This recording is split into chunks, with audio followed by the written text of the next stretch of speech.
अल्लाह रब्बिल आलमीन वस्सलातु वस्सलामु अला अशरफिल अंबियाइ वल मुरसलीन व अला आलिहि व अस्हाबिहि अजमाइन। अम्मा बअदु फ़अऊज़ु बिल्लाहि मिनश शैतानिर रजीम। बिस्मिल्लाहिर रहमानिर रहीम। वमन अहसनु क़ौलन मिम्मन दआ इलल्लाहि व अमिल सालिहन व क़ाल इन्ननी मिनल मुस्लिमीन। सदक़ल्लाहुल अज़ीम। मेरे भाइयों, दोस्तों, अजीज़ों और बुजुर्गों, अल्लाह का करम, उसका एहसान है कि रमज़ानुल मुबारक की आमद हो रही है और चंद दिन बाकी रह गए हैं रमज़ानुल मुबारक की शुरुआत में। अल्लाह ताला खैर व आफ़ियत के साथ में रमज़ानुल मुबारक का महीना हम सब के लिए मुक़द्दर फरमाए। अल्लाह के नबी अलैहिस्सलातु वस्सलाम का मामूल था कि अल्लाह के नबी अलैहिस्सलातु वस्सलाम रमज़ानुल मुबारक के आने से क़ब्ल सहाबा को रमज़ानुल मुबारक के लिए तैयार किया करते थे।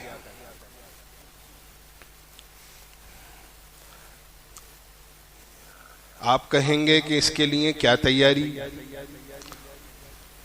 कोई भी मोहतम बिशान, अजीमुशान, अहम काम होता है तो उस काम के लिए पहले से तैयारी करनी होती है।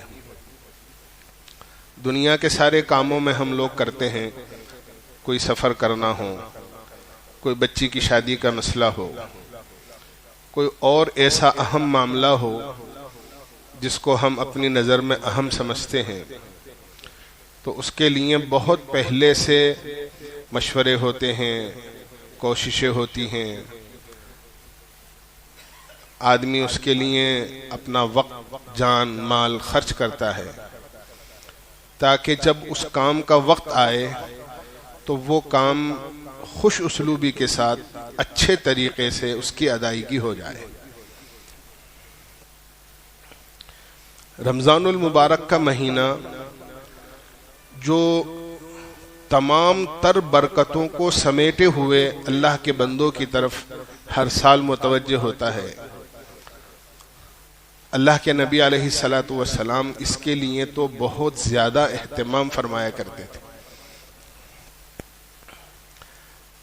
हज़रत सलमान रज़ी अल्लाहु अन्हु फरमाते हैं, अल्लाह के नबी अलैहिस्सलातु वस्सलाम ने शाबान की आखिर तारीख़ों में हमें जमा फरमाया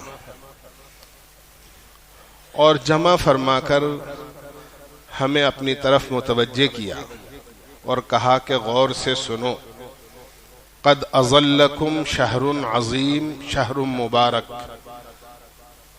याद रखो, तुम्हारे ऊपर एक महीना साया करने वाला है, जैसे कि सख्त गर्मी के मौसम में कोई अब्र और बादल किसी इलाके को सायेदार बना देता है।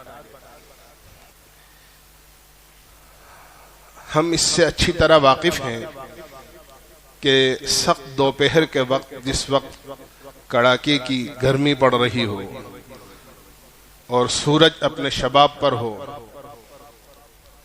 और कोई उससे नजर नहीं मिला सकता हो और आदमी ऐसे मकाम पर हो जहां ना कोई साइबान है, ना कोई मकान है, ना कोई सायेदार दरख्त है, ऐसे वक्त में अगर कोई अब्र का टुकड़ा ऊपर आ जाता है, कोई बादल छा जाता है, तो कितना सुकून आदमी महसूस करता है, कितनी राहत महसूस करता है। उसका दिल चाहता है कि ये बादल थोड़ी देर ठहरा रहे और इसकी ठंडी हवाएं और इसका ठंडा साया, हम इससे लुत्फ अंदोज होते रहें। आपने बिल्कुल इसी तरह तशबीह दी है, क़द अज़ल्लकुम शहरुन अज़ीम, कि तुम्हारे ऊपर अनकरीब एक महीना अब्र की तरह, बादल की तरह साया करने वाला है। और जिस तरह बादल से ठंडी हवाएं और आदमी को राहत महसूस होती है, फरमाया इसी तरह तुम्हारे लिए अल्लाह ताला तमाम राहतों को, सहूलतों को, बरकतों को, रहमतों को समेटे हुए अल्लाह ताला इस महीने को एक मेहमान की शक्ल में तुम्हारे यहां भेज रहा है। और हम जानते हैं कि अगर मेहमान का इस्तकबाल अच्छे तरीके से किया जाए, आपने उसको आओ कहा, मोहब्बत से अपने घर में बिठाया, मौके महल के एतबार से, अपनी हैसियत के एतबार से जो जियाफत आप उनकी कर सकते थे, आपने वो जियाफत और मेहमानी उनकी की। आपने अखलाक और हमदर्दी के साथ उनको अपने घर से रुखसत किया, तो मेहमान का दिल खुश होता है और जहां जाता है आपकी तारीफ करता है और उसका बार बार आपसे मिलने को जी चाहता है। और खुदा न खास्ता आपने बदसलूकी की, दरवाजे से लौटा दिया, घर से मना करवा दिया, बेरुखी से पेश आए, कोई टिका सा जवाब दे दिया, तो आदमी क्या कहता है कि नहीं, उनसे नहीं मिलना है, उन्होंने ठीक से बात ही नहीं करी। तो मेहमान का इकराम जब होता है तो मेहमान का दिल चाहता है कि मैं बार बार मिलूं, खुश होकर जाता है। फरमाया ये मेहमान बनकर आ रहा है, इसका इस्तकबाल, इसकी कदरदानी जरूरी है।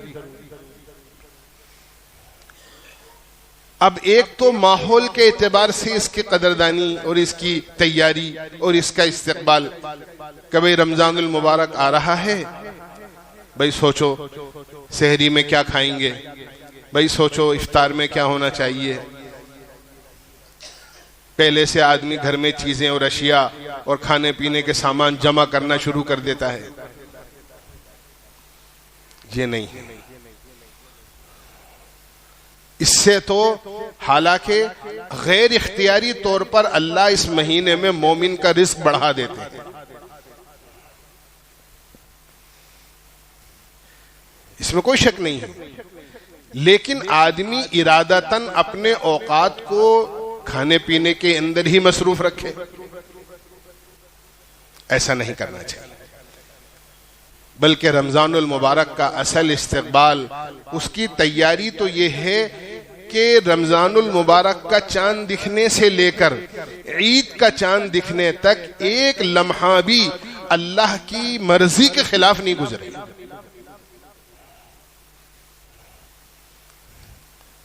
कोई लम्हा, इसलिए कि इसका एक एक लम्हा बहुत कीमती है।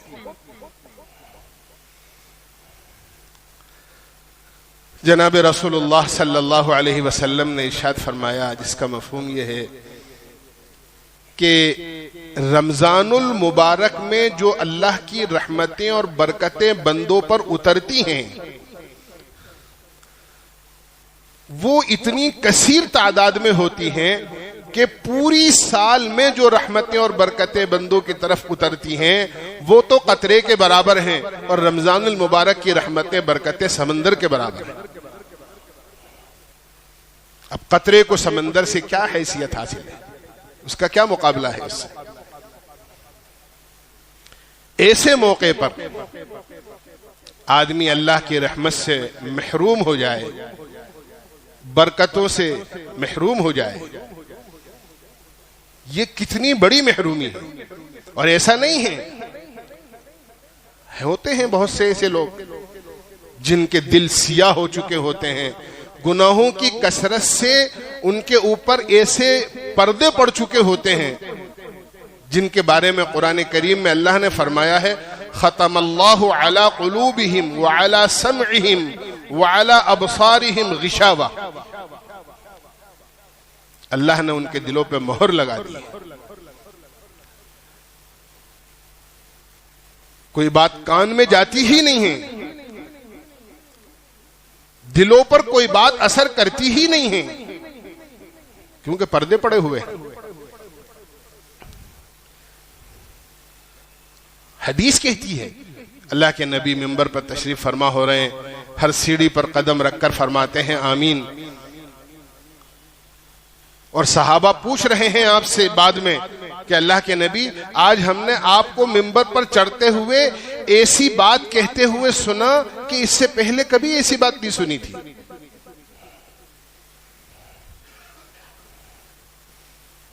क्या वजह है कि आपने तीनों सीढ़ों पर कदम रखा तो फरमाया आमीन। आपने फिर तफसील बताई। जिब्रील अमीन ने माँ बाप के नाफरमान को बद्दुआ दी, मैंने कहा आमीन। जिब्रील अमीन ने मेरा जिक्र सुनकर दुरूद न पढ़ने वाले को बद्दुआ दी, फरमाया मैंने कहा आमीन। और फिर फरमाया जिब्रील अमीन ने बड़ी सख्ती के साथ ये कहा, हलाक हो, बर्बाद हो, तबाह हो जाए वो आदमी जिसको रमजान अल मुबारक का महीना मिले फिर भी वो अपनी मगफिरत ना करा सके। कितना बड़ा महरूम होगा। अल्लाह के नबी फरमाते मैंने कहा आमीन। तो इससे पता लगता है कि जब मूसलाधार बारिश हो रही हो अल्लाह की, हम देखते हैं जब कोई बारिश की तेजी होती है तो हर चीज में बारिश के असरात महसूस होते हैं, हर चीज में नमी महसूस होती है। घर में रखे हुए बिस्तर जो बहुत सेफ जगह रखे हुए होते हैं, बारिश की नमी की वजह से बारिश के असरात उन तक में पहुंच जाते हैं, कपड़ों तक में पहुंच जाते हैं। हम देखते हैं नमक बिल्कुल बंद शीशी में है, कांच की शीशी है, लेकिन बारिश के मौसम में जब उसका ढक्कन खोला जाता है तो उसमें भी सीम होती है कि ये काई की सीम है, कि ये मौसम की फिजा का और बारिश के असरात हैं कि नमक के अंदर भी नमी महसूस होने लगी।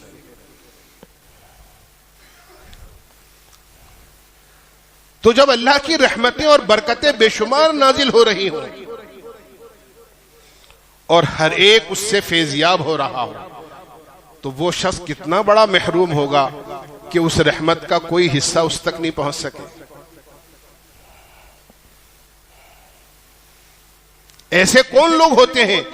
ऐसे वो लोग होते हैं जिनको ये कहा जाए कि वो बरकत प्रूफ हैं, वो रहमत प्रूफ हैं। जैसे आजकल दुनिया में चीजें बन रही हैं कि साहब ये क्या है, कि ये वाटर प्रूफ है, कि ये ऐसी चीज है कि आप इस घड़ी को अगर बाल्टी में भी डाल दो और वो 24 घंटे भी पड़ी रहे तो बारिश का पानी का एक कतरा, कोई हल्की सी नमी भी इसके अंदर नहीं जाएगी, कि ये वाटर प्रूफ है। ऐसे गुनाह करते करते बास तबीयतें ऐसी रहमत प्रूफ हो जाती हैं, अल्लाह की बरकतों की ऐसी मोहर लग जाती है कि वो अंदर दाखिल ही नहीं हो पाती। आदमी नाउज़ बिल्लाह रोजा ये कहकर ही छोड़ देता है, रोजा तो वो रखे जिसके घर में खाने को ना हो।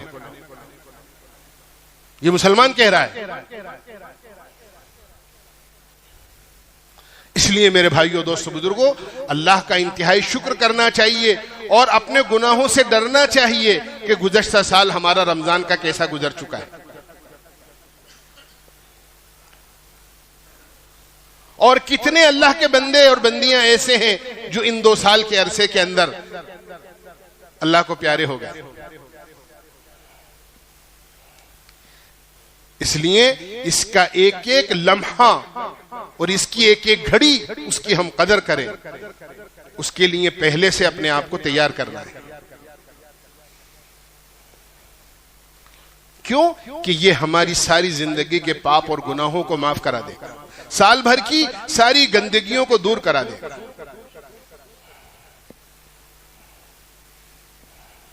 हजरत यूसुफ अलैहिस्सलातु वस्सलाम के जो भाई थे उनमें एक यूसुफ अलैहिस्सलाम थे।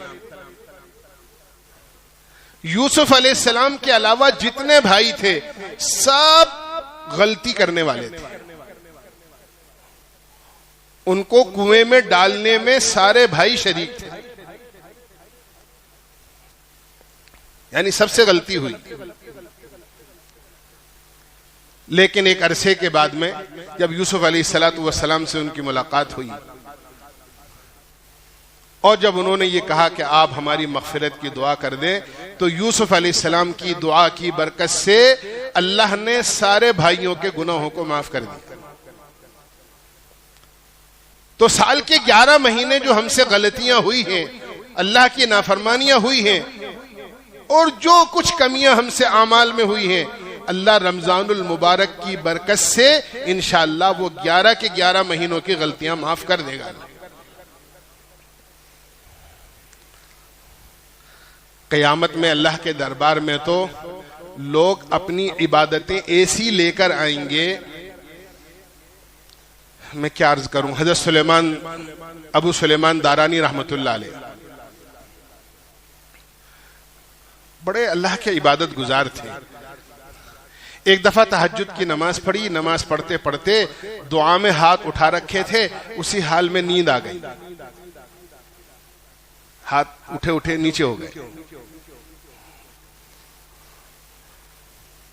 और उसी में ख्वाब में किसी ने कहा, उसी इतनी सी नींद में, सुलेमान थक गए, कुछ दिन की जिंदगी और बाकी है, कर लो इबादत। 40 साल से तुम्हारा आमाल नामा ऐसा आ रहा है हमारे यहां कि उसमें कबीरा गुना तो बहुत दूर की बात है, कोई सगीरा और छोटा गुना भी नहीं है। लोग अपनी इबादतें ऐसी साफ सुथरी अल्लाह के दरबार में लेकर गए। नबी भी होंगे, सिद्दीकीन भी होंगे, शुहदा भी होंगे, सहाबा भी होंगे, ताबिईन भी होंगे, बुजुर्गान दीन भी होंगे क़यामत में, और हमारे जैसे मुसलमान भी होंगे। हो सकता है आपने सुना होगा हजरत यूसुफ अलैहिस्सलातु वस्सलाम की जब मिस्र के बाजार में बोली लग रही थी, तो बादशाहों ने अपने खजानों के दरवाजे खोल दिए थे, हीरे जवाहरात के ढेर लगे हुए थे। उस मौके पर एक बुढ़िया जो रुई काट कर और उसका ऊन और सूत बेचकर अपना गुजारा करती थी, वो भी अपना सूत और अपनी रुई लेकर चली। रास्ते में लोगों ने कहा, बड़ी भी कहां जा रही हो? कहने लगे, सुना है मिस्र में यूसुफ अलैहिस्सलाम की बोली लग रही है, कि क्या है तुम्हारे पास खरीदने के लिए? कि ये मेरी रुई की गठली है। तो पूछने वाला हंसने लगा और कहा कि वहां तो हीरे जवाहरात के ढेर लगे हुए हैं, तुम इस रुई के बदले में यूसुफ को खरीदोगी?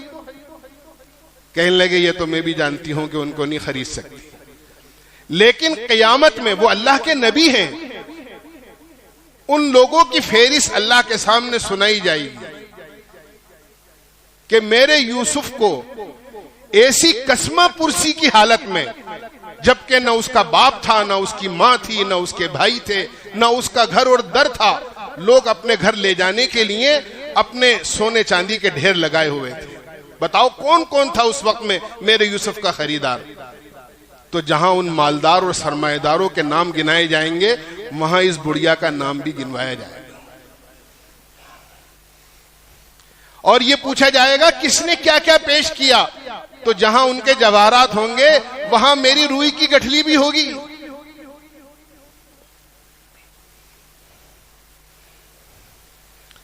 जहां बरस बहा बरस की इबादतें अल्लाह के बंदे अल्लाह के दरबार में क़यामत में पेश करेंगे, हो सकता है हमारा एक रमजान मुबारक का महीना वो काम कर जाए जो बुढ़िया की रुई काम करेगी क़यामत में।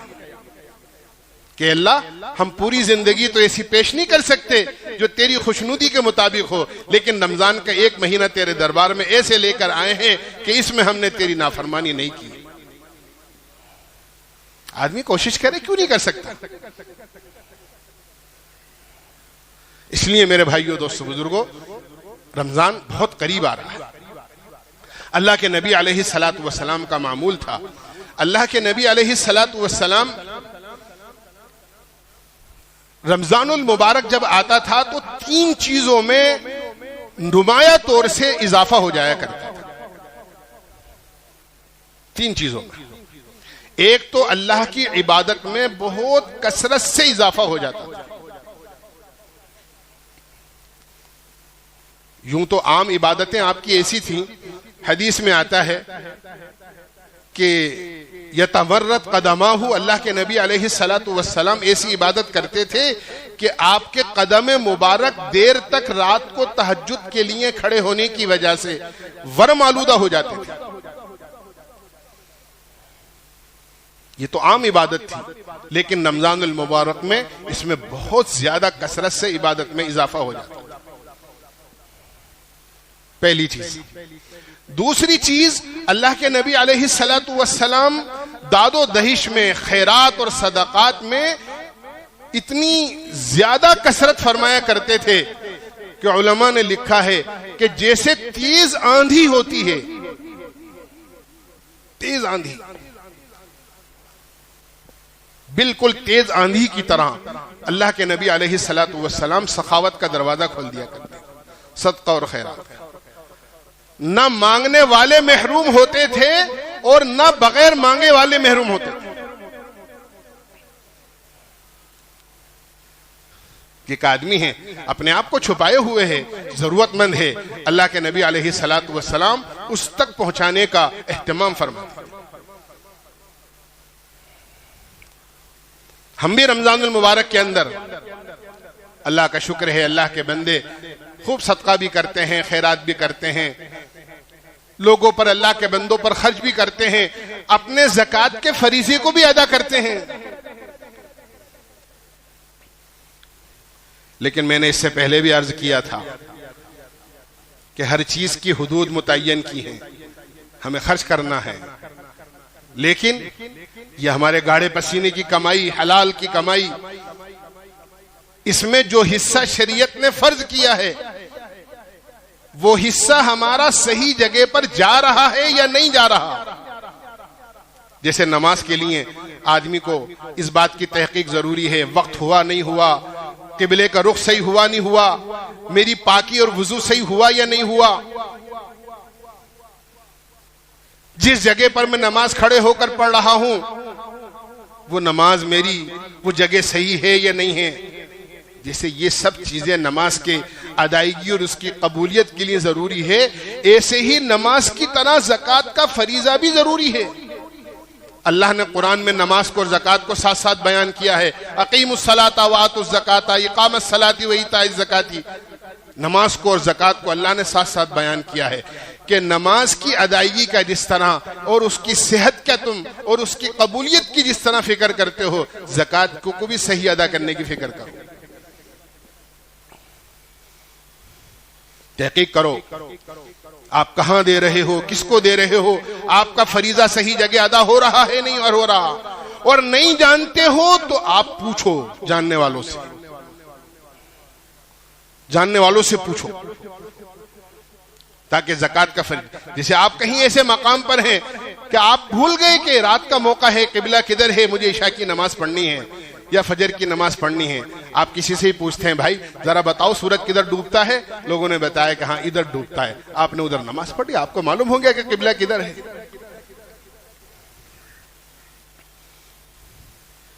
बिल्कुल इसी तरह फरमाया कि अपनी ज़कात की अदायगी के लिए तहकीक करो, लेकिन तहकीक करने में किसी को जलील मत करो। बहुत सारे जराए होते हैं जिनके जरिए से आदमी मालूम कर ले आदमी की हालत, जहां दे रहा हूं वहां मेरी ज़कात का फरीज़ा अदा होगा भी या नहीं होगा। अपने रिश्तेदारों को देखो, मोहल्ले वालों में देखो, शहर वालों में देखो, अपने करीब के लोगों में देखो कौन मुस्तहिक है। मदारिस वाले, जो दीनी मदारिस वाले, वो भी रमजान मुबारक में आते हैं, गरीब बच्चे उसमें पढ़ते हैं, उनकी भी तहकीक करो। जिन मदरसे के, जिन मदारिस के बारे में आपको पूरा इत्मीनान हो कि हाँ ये मदरसा बिल्कुल सही है और यह ऐसे उलमा की निगरानी में चल रहा है जो ज़कात को उसके सही मसरफ में खर्च करेंगे, आप बिल्कुल दो। ज़कात की अदायगी का भी अजर मिलेगा और इंशाअल्लाह इल्म की इशाअत का भी आपको अजर मिलेगा। ये नहीं कि जो आया उसको दे दिया। बहुत सारे फिरते हैं मेरे जैसी दाढ़ी टोपी वाले, रमजान में बहुत आते हैं, अभी चंद दिन पहले शहर के बहुत सारे आइम्मा हजरात उलमा इकराम यहाँ आए थे। उन सब ने एक जुबान होकर ये कहा कि साहब आपके यहाँ जाऊं मस्जिद से कोई निजाम ऐसा होना चाहिए जिससे ये पता चल जाए कि कौन से मदरसे वाले सही हैं, कौन से लोग सही नहीं हैं। चुनाचे हमने इसकी फिक्र की और चंद लोगों की एक जमात बनाई, जिसमें हमारी जामा मस्जिद के सेक्रेटरी जो हैं अपने ताहिर आजाद साहब हैं, हाजी मंजूर साहब हैं और उनके साथ हैं, ताकि वो आने वाले सफीरों से उनके कागजात के जरिए से उनकी तहकीक करे कि हाँ मदरसा है, कहाँ है, कौन चलाता है, कितने बच्चे पढ़ते हैं, उसमें खाने वाले कितने हैं, नहीं खाने वाले कितने हैं, असातिज़ा कितने हैं पढ़ाने वाले, ज़कात का मसरफ को किस अंदाज से खर्च किया जाता है। जब तहकीक हो जाए तो उसके बाद आप अपनी ज़कात दें वहां पर। ये तो एक जरिया मैंने आपको बताया है, जिनकी तहकीक आप खुद कर सकते हैं, आपको इत्मीनान है कि हाँ भाई मेरी ज़कात सही जगह जा रही है, वहां दीजिए आप। क्यों कि ये एक फरीजा है। जिस तरह रमजानुल मुबारक एक ऐसा सीजन का महीना है कि अल्लाह इसमें आमाल का भाव बढ़ा देते हैं। अल्लाह के नबी अलैहिस्सलातु वस्सलाम ने इरशाद फरमाया, जअलल्लाहु सियामहु फरीजा व क़ियाम लैलिही ततव्वुआ, कि अल्लाह ने इसके रोजे को फर्ज किया है और रात की तरावी को सवाब की चीज बनाया है। अगर इस महीने में कोई आदमी एक फरीजा अदा करता है 70 फर्जों के बराबर सवाब, कोई नफली काम करता है अल्लाह एक फर्ज के बराबर सवाब देते हैं। इसलिए मेरे भाइयों, दोस्तों, बुजुर्गों, रमजान मुबारक करीब आ गए हैं। याद रखें, एक तो फर्ज रोजों का एहतमाम करें। कोई रोजा हमारा मामूली से बहाने से नहीं छूटने पाए। मैंने अर्ज किया कि अगर रमजानुल मुबारक का एक फर्ज रोजा हमने छोड़ दिया जो हम रख सकते थे लेकिन नहीं रखा, तो सारी जिंदगी भी रोजे रखें तो उसकी बरकतें हासिल नहीं कर सकते।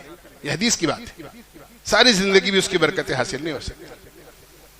इसलिए फर्ज रोजा ना छूटे, मामूली मामूली बहाना ना बनाए। आदमी मामूली उज़्र की वजह से रोजा छोड़ देता है और फिर ये कहता है कि कुछ ले दे के काम चल जाए, किसी गरीब को खिला दें, कोई सदका दे दें, कोई खैरात दे दें। ऐसा नहीं होता। याद रखो, रोजे का बदला तो रोजा ही है।